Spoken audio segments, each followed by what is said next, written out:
존 칼빈의 기독교 강요 112번째 강의를 시작하겠습니다. 이 강의는 존 칼빈의 기독교 강요 책 제1권 15장부터 시작하겠습니다. 인간이 하나님의 모든 창조물 가운데서도 하나님의 의, 지혜, 선을 보여주는 가장 고귀하고 두드러진 표본일 뿐만 아니라 우리가 생각한 대로 우리 자신에 대한 인식이 없이는 하나님에 대한 명백하고 완전한 지식을 가질 수는 없습니다. 그런데 우리 자신에 관한 지식에는 두 가지가 있습니다. 처음 창조되었을 때 우리는 어떠한 상태였는가에 대한 지식이고, 둘째는 아담이 타락한 후에 인간의 상태는 어떻게 되었는가에 대한 지식입니다. 부분적으로는 헐과 티크스에 지나지 않는 인간이 자신의 탁월함을 자랑하는 것 이상으로 어리석은 것은 없습니다. 그러나 하나님께서는 흙으로 만든 그 그릇에 생명을 주시기 위한 계획을 세우셨을 뿐만 아니라 그 그릇이 불멸의 영혼이 거주할 수 있는 집이 되기를 원하셨기 때문에 아담은 당연히 창조주의 그 크신 관대하심을 자랑할 수가 있었습니다. 인간이 영혼과 육체로 되어 있다는 사실에는 논쟁의 여지가 없습니다. 영혼이라는 말은 불멸적이면서도 창조함을 받은 실질을 의미하며 이것은 인간의 보다 고귀한 부분인 것입니다. 이 말은 가끔 영이라고도 부릅니다. 이 명사들이 단독으로 사용될 때는 영혼과 같은 의미입니다. 그리고 그리스도께서 자기의 영을 성부께 부탁하셨고, 스데반이 그리스도께 자기의 영혼을 위탁하였다는 사실은 영혼이 육체라는 것에서 해방되었을 때 하나님께서 그 영혼은 보호자가 되신다는 의미입니다. 하나님에 관한 지식 자체는 이 세계를 초월하는 혼이불멸하다는 것을 충분히 입증해 주고 있습니다. 욕한데 인간 마음에 부여된 이 탁월한 여러 은사들은 신적인 무엇이 여기에 새겨져 있다는 것을 말해 줍니다. 인간의 마음은 천지와 자연의 비밀을 찾아내며 이해와 기억으로 모든 시대를 알고 모든 사물을 적절한 순서에 따라 배열하며 추론하고 있습니다. 그러므로 이것은 분명히 육체와는 분리된 어떤 무엇이 인간에게 감춰져 있다는 것을 명백하게 보여주는 것입니다. 우리의 지성으로는 보이지 않는 하나님과 천사들을 이해하지만은 육체는 전혀 그러한 개념을 형성하지 못합니다. 우리는 옳은 것과 의로운 것, 그리고 존경할 만한 것들을 파악하지만 이것들은 육체적 감각에는 감춰져 있습니다. 그러므로 영은 틀림없이 이 지성의 장소인 것입니다. 또 다른 예로 우리의 수면은 발생하지 않은 사건의 관념뿐만 아니라 미래에 대한 예감도 암시하고 있습니다. 이 문제에 대한 믿을 만한 증거는 역시 인간이 하나님의 형상대로 지음을 받았다는 사실에서 얻을 수 있습니다.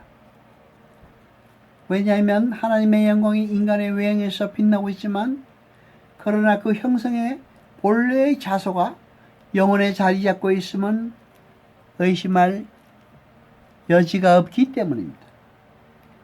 인간에게 하나님의 형상이 있다고 말할 때 거기에는 인간을 모든 다른 피조물 이상으로 높이는 것, 곧 인간을 범속에서 구별하는 무언의 대조가 있다고 추측할 수 있습니다. 여러분, 하나님의 형상의 참 성질은 그리스도로 말미암아 회복된다고 말하는 성경 구절을 우리는 찾아볼 수가 있습니다. 에베소서 4장 20절을 보겠습니다. 하나님을 따라 의와 진리의 거룩함으로 지으심을 받은 새 사람을 입으라. 우리는 지금 바울이 갱신에 대하여 주로 어떻게 이해하고 있었던가를 알게 됩니다. 그는 첫째로는 지식을 말하며 둘째로는 순결한 의와 거룩함을 말하고 있습니다. 요한은 그와 똑같은 사실을 다른 말로 단정하여서 태초로부터 하나님의 영원하신 말씀 안에 있었던 생명이 바로 사람들의 빛이라고 주장하고 있습니다. 그의 의도는 인간을 다른 동물보다 뛰어나게 창조하신 하나님의 특수한 은총을 찬양하는 것으로 그는 인간이 평범한 생명을 부여받지 않고 지성의 빛이 결합된 생명을 부여받았기 때문에 일반적인 동물과는 구별되는 것을 말하고 있습니다. 영은 하나님께서 주신 바요 육체를 떠날 때에는 다시 그에게로 돌아간다고 해서 우리는 그것이 하나님의 본체의 일부라고 말할 수는 없습니다.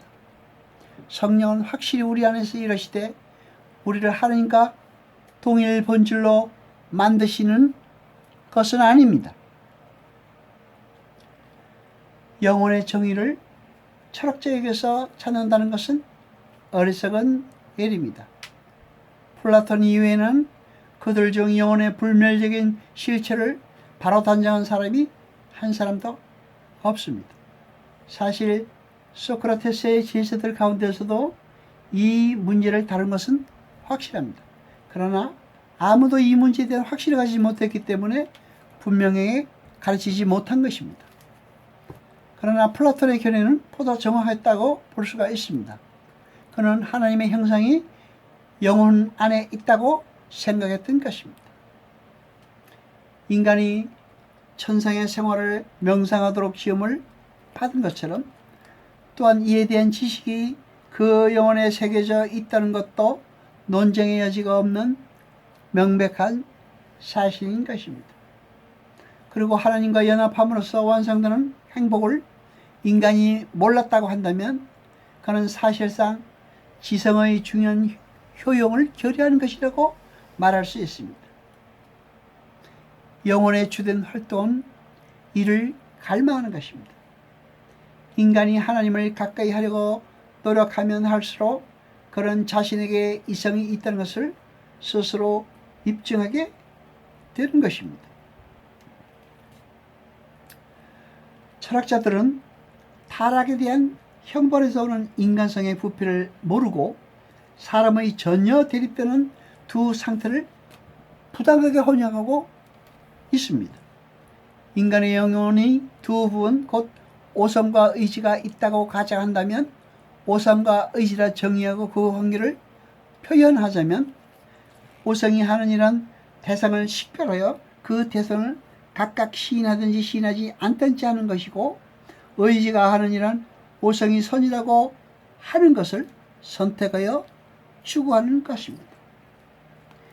하나님께서는 인간의 영혼의 마음을 주시어 선을 악에서 정의를 불의해서 각각 가려내어 또한 이성의 빛을 안내절하여 추구해야 할 것과 피해야 될 것을 구별하도록 하셨습니다.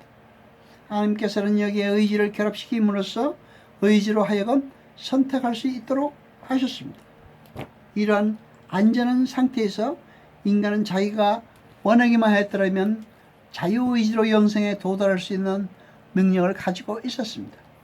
그러므로 아담은 자기가 원하기만 했더라면 넘어지지 않을 수도 있었는데 그는 다만 자기의 의지로 타락했습니다. 그가 선악을 선택하는 일은 자유로웠습니다. 하나님은 자신의 기뻐하심에 따라 자유롭게 주시기 때문입니다. 그러나 왜 하나님께서는 아담에게 인내의 힘을 주셔서 그를 붙들어 주지 않으셨는가 하는 이유는 그의 계획 속에 감춰져 있습니다. 그리고 근신하여 이를 캐내지 않는 것이 우리로서는 지혜로운 일입니다. 실로 아담이 의지를 행사하였더라면 그는 그 능력을 받을 수가 있었습니다. 그러나 그에게는 그 능력을 사용하려는 의지가 없었습니다. 왜냐하면 이 의지의 행사가 있으려면 인내가 따르기 때문입니다. 그러나 아담으로서는 조금도 변명의 여지가 없습니다. 그는 자신의 파멸을 자발적으로 초래했을 정도로 아주 많은 힘을 받았던 것입니다. 여호와 아버지 하나님 거룩하시니여, 세세토록 영광과 찬송 받으소서. 말씀을 들을 때 깨닫게 하시고 우리로 진리를 알게 하소서. 이 모든 것 감사드리며 우리 주 예수 그리스도 이름으로 기도드리옵나이다. 아멘.